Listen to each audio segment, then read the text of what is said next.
നിന്നിലേക്ക് ഭാഗം 57. പാർവതിക്ക് BP variation കാരണം ബോധം പോയതായിരുന്നു. പെട്ടെന്നുള്ള ഷോക്കിൽ മറ്റു പ്രശ്നങ്ങളൊന്നും അവർക്കുണ്ടായിരുന്നില്ല. മിഥു നേരെ വീട്ടിലേക്ക് പോയി. പക്ഷേ വീട്ടിലേക്ക് തിരികെ എത്തിയ ശിവയും മറ്റുള്ളവരും ഹാളിലെങ്ങും ഏഞ്ചലിനെ കാണാതെ പരിഭ്രമിച്ചു. പോകുമ്പോൾ തുറന്നു കിടന്ന ഡോറാണ്. ശിവ ഐശുവിനോട് പാർവതിയെ റൂമിലേക്ക് ആക്കാൻ കണ്ണുകൊണ്ട് കാണിച്ചു. ഐശു തലകുലുക്കി പാർവതിയെ കിടത്താൻ റൂമിലേക്ക് കൊണ്ടുപോയി. ഏഞ്ചൽ! ശിവ ഉറക്കെ മുകളിലേക്ക് നോക്കി വിളിച്ചു. പക്ഷേ അനക്കമൊന്നുമില്ല. അവൾ അവിടെ എവിടെയെങ്കിലും കാണും. ശിവ, നീ പോയി കുറച്ചു സമയം കിടക്കാൻ നോക്ക്. സാഗർ അവളെ കാണാൻ താല്പര്യമില്ലാതെ ദേഷ്യത്തോടെ പറഞ്ഞു. പപ്പ, അങ്ങനെയല്ല. അവൾ ഇവിടെ ഇല്ലയാവോ? ഉണ്ടായിരുന്നെങ്കിൽ ഇപ്പോൾ എന്നോട് ദേഷ്യപ്പെടാനെങ്കിലും വരേണ്ടതായിരുന്നു. ശിവ ആകുലതയോടെ പറഞ്ഞു. നീ എന്തിനാ ശിവ ടെൻഷനാവുന്നേ? അവൾ ആ വരുണിൻ്റെ കൂടെ ഇറങ്ങിപ്പോകുന്ന ഓർത്തിട്ടാണോ? അങ്ങനെയാണെങ്കിൽ ആ പേടി വേണ്ട ശിവ. എൻ്റെ മകളായതുകൊണ്ട് പറയല്ല, വെറും സ്വാർത്ഥയാണ് അവൾ. അതെനിക്കിപ്പോൾ മനസ്സിലാവുന്നുണ്ട്. അതുകൊണ്ട് ഇവിടെ നിന്നും വെറും കൈയോടെ അവൾ ഇറങ്ങിപ്പോകുമെന്ന് എനിക്ക് തോന്നുന്നില്ല. അങ്ങനെ പോയാൽ എല്ലാം നിനക്കോ ഐശുവിനാവില്ലേ? അയാൾ പുച്ഛത്തോടെ ചോദിച്ചു. ശിവ അയാളെ വിഷമത്തോടെ നോക്കി. നമുക്ക് അവളോട് സംസാരിക്കാം പപ്പ. നമ്മുടെ കുട്ടിയല്ലേ, പറഞ്ഞാ മനസ്സിലാവും. ഇടർന്ന സ്വരത്തോടെ അവൻ പറഞ്ഞു. സാഗർ അവനെ അലിവോടെ നോക്കി. ഇനിയും എന്തിനാ ശിവ നീ അവളോട് സംസാരിക്കാൻ പോകുന്നേ? വേണ്ട, നിന്നോട് അവൾക്കൊരു തരി പോലും സ്നേഹം. അയാൾ അടഞ്ഞുപോയ തൊണ്ടയൊന്ന് ശരിയാക്കി.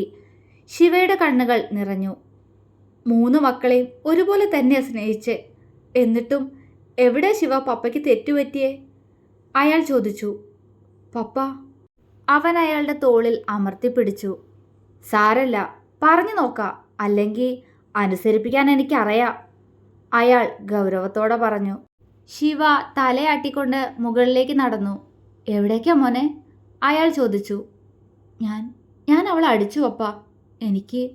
പെട്ടെന്ന് എനിക്ക് സഹിക്കാൻ കഴിയുന്നില്ല പപ്പ. അവളൊന്ന് കണ്ടിട്ട് വരാം. കൈയിൻ്റെ പുറംഭാഗം വെച്ച് കണ്ണ് തുടച്ച് മുകളിലേക്ക് കയറിപ്പോകുന്ന ശിവയെ കണ്ട് സാഗറിൻ്റെ കണ്ണുകൾ നിറഞ്ഞു. എന്തിനാ കർത്താവേ എൻ്റെ മക്കൾ ഇങ്ങനെ പിരിക്കുന്നേ? അത്രമേൽ തകർന്നു പോയിരുന്നു അയാളുടെ വാക്കുകൾ. ഒന്ന് നിശ്വസിച്ചുകൊണ്ട് അയാൾ റൂമിലേക്ക് തിരിഞ്ഞു. ഏഞ്ചൽ! ശിവയുടെ അലർച്ചയോടെയുള്ള ശബ്ദം കേട്ട് റൂമിലേക്ക് പോവാനൊരുങ്ങിയ സാഗർ ഞെട്ടി. അടുത്ത നിമിഷം അയാൾ മുകളിലേക്കുള്ള പടികൾ ഓടിക്കയറി. ശബ്ദം കേട്ട് പാർവതിയും ഐശുവും റൂമിൽ നിന്നും പുറത്തേക്ക് വന്നു. മുകളിലേക്ക് ഓടിക്കയറുന്ന സാഗറിനെ കണ്ട് പാർവതി വെപ്രാളപ്പെട്ട് അങ്ങോട്ട് പോവാനൊരുങ്ങി. അമ്മ മുകളിലേക്ക് വരണ്ട, ഞാൻ നോക്കാം. അതും പറഞ്ഞ് ഐശു പാർവതിയെ സോഫയിലിരുത്തി മുകളിലേക്ക് പോയി. എന്നാൽ ബോധമില്ലാതെ ശിവയുടെ കയ്യിൽ കിടക്കുന്ന ഏഞ്ചലിനെ കണ്ട് സാഗർ ഞെട്ടി. അവളുടെ കയ്യിൽ നിന്നും ഇറ്റ് വീഴുന്ന രക്തം കണ്ട് അയാളുടെ കണ്ണുകൾ നിറഞ്ഞൊഴുകി. മോളെ, ഏഞ്ചൽ! അയാൾ കരഞ്ഞുകൊണ്ട് വിളിച്ചു. പപ്പ, മോള് ഞരമ്പ് കട്ട് ചെയ്തു. കരഞ്ഞുകൊണ്ട് അയാളോട് പറയുന്നതിനോടൊപ്പം ശിവ അവളെയും എടുത്ത് താഴേക്കുള്ള പടി ഓടിയിറങ്ങി.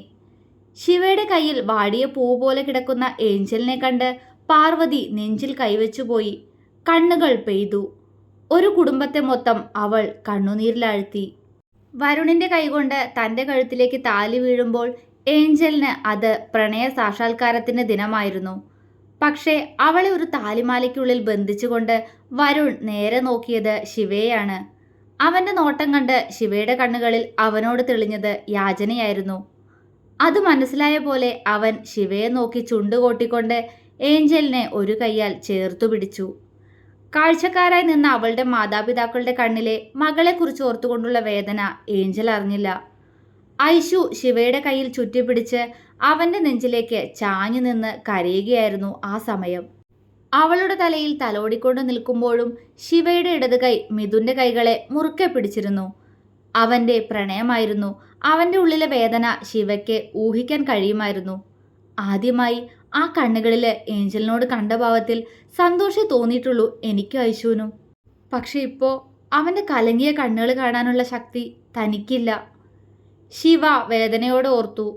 അന്ന് ഏഞ്ചൽ ഞരമ്പ് കട്ട് ചെയ്ത് അവളെ ഹോസ്പിറ്റലിലേക്ക് കൊണ്ടുപോകുമ്പോൾ നെഞ്ചിടിച്ചത് ഞാൻ കാരണമാണോ അവൾ ഇങ്ങനൊരു തെറ്റിയതെന്ന് ഓർത്തിട്ടായിരുന്നു. പപ്പയും അമ്മയും ഐശുവും ആകെ തകർന്നു പോയിരുന്നു. ബോധം വന്നപ്പോൾ അവൾ ആരെയും കാണാൻ കൂട്ടാക്കിയില്ല. ഒടുവിൽ റൂമിലേക്ക് മാറ്റിയപ്പോൾ അവൾ പറഞ്ഞത് ഒറ്റ കാര്യം മാത്രം: വരുണിനെ വേണമെന്ന്, അല്ലെങ്കിൽ മരിച്ചു കളയുന്ന്. ഇതിനും വേണ്ടി അവൾ അവനെ സ്നേഹിക്കുന്നുണ്ടോയെന്ന് നിർവികാരതയോടെയാണ് ആലോചിച്ചത്. എന്ത് മറുപടി അവളോട് പറയണമെന്ന് അറിയുമായിരുന്നില്ല. ഒടുവിൽ അവളുടെ വാശിക്ക് മുമ്പിൽ ഒരു കുടുംബം മുഴുവൻ മുട്ടുമടക്കി. അങ്ങനെ ഏഞ്ചൽ വിളിച്ചു പറഞ്ഞത് പ്രകാരം വരുണും കിരണും അവരുടെ അച്ഛൻ വാസുദേവനും ഭാര്യ ഭാരതിയും ചേർന്ന് ഏഞ്ചലിനെ പെണ്ണ് കാണാൻ വന്നു. അവനെ കൊല്ലാനുള്ള ദേഷ്യം ഉണ്ടായിരുന്നെങ്കിലും മൗനമായി നിന്നുകൊടുത്തു. ഒടുവിൽ ഈ വിവാഹം വരെ എത്തി. കൂട്ടത്തിൽ പപ്പയുടെ പേരിലുള്ള 1-2 പ്രോപ്പർട്ടീസും അവൻ്റെ പേരിൽ എഴുതി വെക്കേണ്ടി വന്നു. ഏഞ്ചലിന് അതെല്ലാം വേണമെന്ന വാശി അവളിൽ നിറച്ചത് അവനാണെന്ന് അറിയായിരുന്നു. അതുകൊണ്ട് തന്നെ അവളുടെ പേരിൽ എഴുതി കൊടുക്കാമെന്നാ പപ്പ പറഞ്ഞത്. പക്ഷേ അവൾക്ക് വരുണിന് വിശ്വാസമാണെന്ന്. അതുകൊണ്ട് നിവർത്തിയില്ലാതെ അവൻ്റെ പേരിൽ തന്നെ എല്ലാം എഴുതി വെക്കേണ്ടി വന്നു. പക്ഷേ അവളോട് താനൊരു നിബന്ധന വെച്ചു: എല്ലാം എഴുതിത്തരാം, പക്ഷേ അവളുടെ ദുശീലങ്ങളെല്ലാം നിർത്തണമെന്ന്. എന്തുകൊണ്ടോ അതവൾ അനുസരിച്ചു. ഇപ്പോൾ ഒരു ചീത്തശീലവും ഇല്ല. ഇല്ലാന്നാ വിശ്വാസം. എല്ലാം അവളുടെ പ്രണയം നേടാൻ വേണ്ടി. ശിവ പഴയ ഓർമ്മകളിൽ നിന്നും ഒന്ന് നിശ്വസിച്ചു. ഹിന്ദു ആചാരപ്രകാരം തന്നെ വിവാഹം നടത്തണമെന്നത് വരുണിൻ്റെ നിർബന്ധമായിരുന്നു. സമ്മതിച്ചു. അവളുടെ ജീവൻ എന്നും അതുപോലെ ഉണ്ടാവാൻ വേണ്ടി എല്ലാത്തിനും സമ്മതിക്കേണ്ടി വന്നു. പക്ഷേ ഇനി ഓർക്കും തോറും ശിവയുടെ കൈകൾ ഐശുവിൽ മുറുകി. എല്ലാവരുടെയും അനുഗ്രഹം വാങ്ങി മടങ്ങുമ്പോഴും ഏഞ്ചൽ ശിവയെ ഒന്ന് നോക്കിയില്ല. അത്രത്തോളം വെറുപ്പാണ് ഇവൾക്കെന്നെ. അതിനു വേണ്ടി ഞാൻ എന്ത് ചെയ്തു? ശിവ കലങ്ങിയ കണ്ണുകളോടെ അവളെ ഉറ്റുനോക്കി നിന്നു. കാറിൽ അവളുമായി കയറിയ വരുൺ ശിവയെ ഒന്ന് തിരിഞ്ഞു നോക്കി, ക്രൂരമായ മുഖത്തോടെ. മുന്നോട്ടിനി എന്തൊക്കെയെന്നറിയാതെ ശിവ ആ നിൽപ്പ് നിന്നുപോയി. അപ്പോഴും അവളെ നോക്കി കണ്ണു നിറച്ച് നിൽക്കുകയായിരുന്നു പാർവതിയും സാഗറും. പക്ഷേ ഈ സമയം അത്രയും കിരണിൻ്റെ കണ്ണുകൾ തങ്ങി നിന്നത് ശിവയുടെ നെഞ്ചോരം ചേർന്ന് നിൽക്കുന്ന ഐശുവിലായിരുന്നു.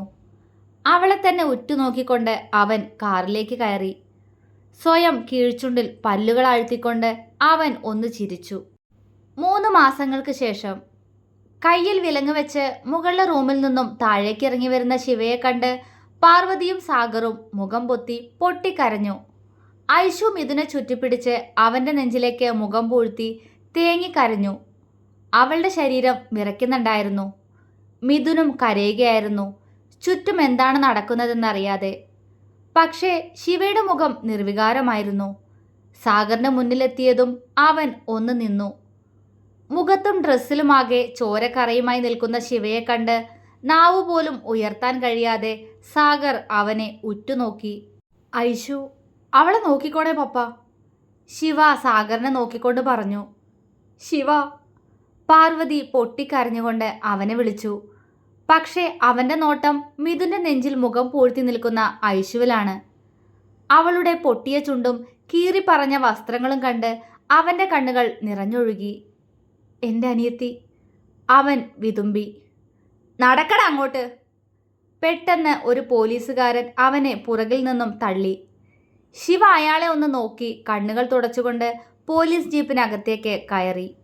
പോലീസ് വാഹനം മുന്നോട്ടെടുക്കും മുന്നേ അവൻ കണ്ടു ആംബുലൻസിൽ കയറ്റുന്ന ജീവനറ്റ തൻ്റെ അനിയത്തിയുടെ ശരീരം. ഏഞ്ചൽ! ശിവ അലറിക്കരഞ്ഞുപോയി. അവൻ്റെ കരച്ചിൽ കേട്ട് എല്ലാവരുടെയും ഹൃദയം പിടഞ്ഞു. മകളുടെ ജീവനില്ലാത്ത ശരീരവും ഐശുവിൻ്റെ ഇപ്പോഴത്തെ അവസ്ഥയും ഓർത്ത് സാഗർ തളർച്ചയോടെ നിലത്തേക്ക് വീണു. പോലീസ് ജീപ്പ് സ്റ്റാർട്ടാക്കുമ്പോൾ അവൻ കണ്ടു ആംബുലൻസിൽ കയറ്റുന്ന മറ്റ് 2 ശരീരങ്ങൾ കൂടി. വരുണിൻ്റെയും അവൻ്റെ അച്ഛൻ വാസുദേവൻ്റെയും. ശിവയൊന്ന് ചിരിച്ചു. കൊന്നു, ഞാൻ കൊന്നു. എൻ്റെ അനിയത്തിയെ പിച്ചു ചീന്തിയവരെ ഞാൻ കൊന്നു. കണ്ണുനീർ കാഴ്ചയെ മറയ്ക്കുമ്പോഴും അവൻ കണ്ണിറുക്കി ചിമ്മി തുറന്ന് ഐശുവിനെ നോക്കി. ഏട്ടാ, അവൾ കണ്ണ് നിറച്ചുകൊണ്ട് വിളിച്ചു. അവൻ അവളെ നോക്കിയൊന്ന് പുഞ്ചിരിച്ചു. പോലീസ് ജീപ്പ് അവിടെ നിന്നും മുന്നോട്ടു പോയി. ഐശു ബോധം മറഞ്ഞുകൊണ്ട് നിലത്തേക്ക് വീണു. ഐശു! മിഥു അവളെ വാരിയെടുത്ത് പെട്ടെന്ന് അകത്തേക്ക് പോയി. പക്ഷേ അപ്പോഴും മിഥു അറിഞ്ഞിരുന്നില്ല അവളുടെ മനസ്സിനുള്ളിൽ അവൾ കയറ്റിവെച്ച മിഥുവിൻ്റെ രൂപത്തെ, അവളുടെ പ്രണയത്തെ. അവൻ്റെ കണ്ണുകളിൽ തെളിഞ്ഞ പ്രണയം അത് തന്നോടല്ല ഏഞ്ചലിനോടാണെന്ന് മനസ്സിലായപ്പോൾ ഉള്ളിൽ കരഞ്ഞുകൊണ്ട് പുറമെ ചിരിച്ച് അവനെ നോക്കി നിന്ന ആ പെണ്ണിൻ്റെ മനസ്സ്. അവളുടെ ശരീരത്തിലേക്ക് നോക്കുന്തോറും അവന്റെ കണ്ണുകൾ നിറഞ്ഞു വന്നു. സോഫയിൽ അവളെ കിടത്തി മാറിൽ നിന്നും കീറിപ്പോയ വസ്ത്രത്തിനിടയിലൂടെ പുറത്തേക്ക് കാണുന്ന അവളുടെ ശരീരത്തെ അവൻ പെട്ടെന്ന് തന്റെ ഷർട്ടിനാൽ മറച്ചു പിടിച്ചു. അപ്പോഴും അവൻ കണ്ടിരുന്നു നഗ്നമായ അവളുടെ മാറിൽ വരുണിന്റെ പല്ലിന്റെ അടയാളം. കണ്ണുകൾ നിറഞ്ഞൊഴുകി. തുടരും.